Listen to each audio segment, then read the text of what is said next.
Welcome back at SAC, and I know a lot of you, many of you, had at least a glimmer in your eyes thinking about some time that you could potentially be a professional gamer.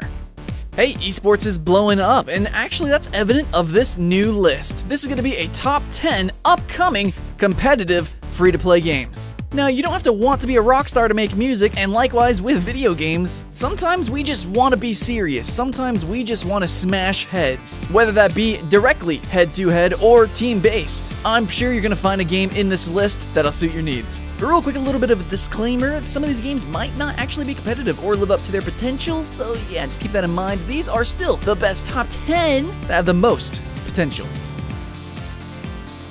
First game we want to talk about today is going to be SUPERNOVA, which is a highly polished, upcoming competitive MOBA game. And the thing that really separates it from its competitors, other than its amazing polish and its vibrance, its color, is the fact that you can have so much strategic control with, say, something like controlling your creeps. You actually have factions. You can choose between being a human and cyborg, which kind of controls your summoner spells, in reflection of League of Legends, or also how you even recall. But yeah, guys, kind of back onto that whole controlling the minion spawn thing. I know it kind of sounds like air mech, but this is actually like a standard MOBA. It has very standard elements, they just kind of add a little bit of depth to each. Though, lacks a little bit of mechanics. We'll see how it fares whenever we pit this into the arena of MOBA. At number 9, we have Elder Scrolls Legends, which was just announced at E3 2015 here, and this is going to be a free-to-play card game, which seems to directly parallel and be competing with Hearthstone, which is kind of scary. We have no idea if this is even going to see the light of day compared to Hearthstone. Hearthstone is blown up, but maybe because of Hearthstone carving its way through this market, maybe it left a little bit of a vacancy, a little bit of a bubble for Elder Scrolls Legends to kind of set home in, live in its little niche. Or maybe it could actually blow Hearthstone out of the water. Either way, it's a big franchise, it's got a big name, and just like Blizzard, that definitely gives Elder Scrolls Legends at least a shot.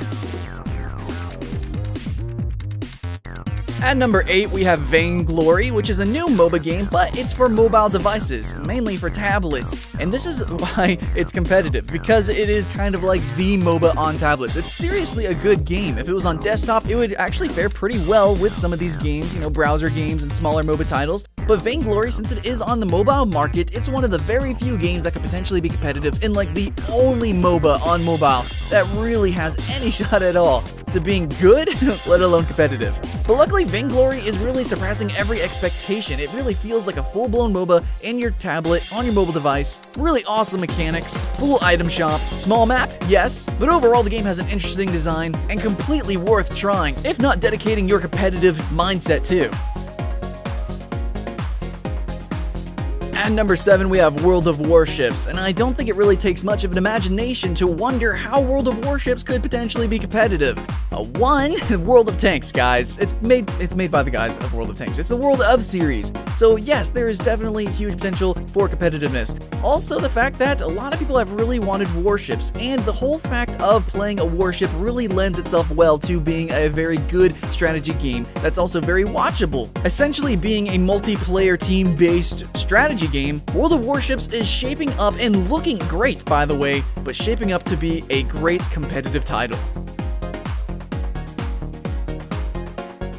Coming in at number 6, we've got DREADNOUGHT.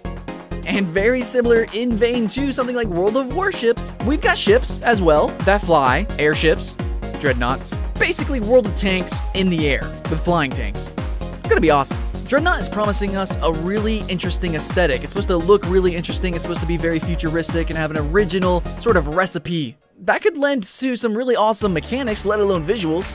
So I'm certain anybody that's excited for World of Warships, World of Tanks, or any other team-based strategy game is gonna also be excited, maybe even more so, for DREADNOUGHT.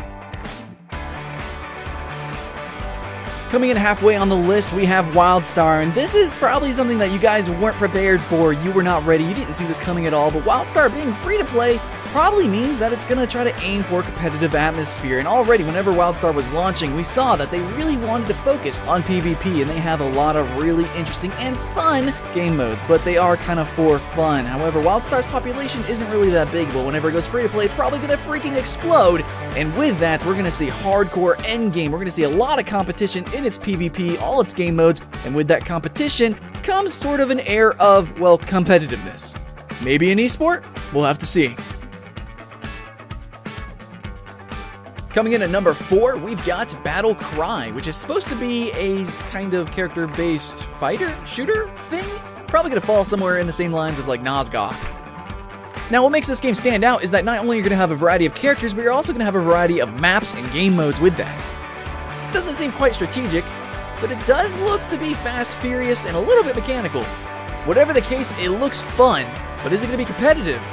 It's got all the potential and the backing Bethesda to do so. It definitely has an original air to it. So, let's keep an eye out. And at number 3, here we have BATTLEBORN. Now, this game not only just offers a competitive mode, but it's also going to have a story mode and multiple multiplayer game modes. A lot of ways to play this game, from single player, co-op, to competitively. But no other game on this list has such a range of ways to play. There is no other fuller AAA free-to-play game on this list. But speaking in raw terms of just competitiveness, I can say that BATTLEBORN itself is actually going to have a lot of competition. There are some similar games coming out. But the fact that it kind of focuses on pseudo-MOBA-esque gameplay, it's going to incorporate AI units in some of the gameplay modes, I think strategically, tactically, that could make the difference. Coming in at number 2, we've got a new third-person MOBA-esque game called Gigantic. And just like BATTLEBORN, it is incredibly cartoon and it looks completely revolutionary. Where BATTLEBORN is trying to take the MOBA genre to the first-person shooter, Gigantic is bringing it to the third-person shooter genre. Like the title implies, instead of lots of little tiny minions, basically the point is to slay a giant. But of course, you're going to have your character matched up against the enemy team's characters and duking it out inside very unique shaped maps, of course, because we have unique shaped objectives, unique mechanics itself being a third-person shooter. So all in all, I think Gigantic looks to be wholly original, and it doesn't have to carve anything out. This is going to make its own space in the competitive market.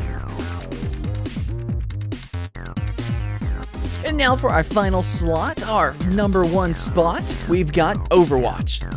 This is Blizzard's first stab at a first-person shooter. With their expertise at making character kits from their World of Warcraft MMO to their new MOBA, they have a lot of experience. Now, as long as the shooting feels solid, I'm sure that their characters, these abilities, I'm sure all that's gonna fall into place, and it looks like it all is. Overwatch has a really clean and cartoon art style, just like our top 3 here, and that's gonna offer a huge amount of performance and timelessness. This isn't a MOBA, it's a straight-up arena shooter, and it looks to be the best arena shooter that we have seen, the most original as well, in a very long time. It does have some competition with BATTLECRY and Dirty Bomb, and a little bit with BATTLEBORN.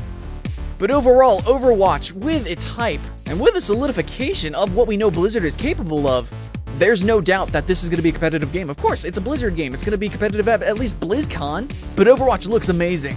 It's got way too much potential, and I 100% guarantee every single one of you want to give it a shot.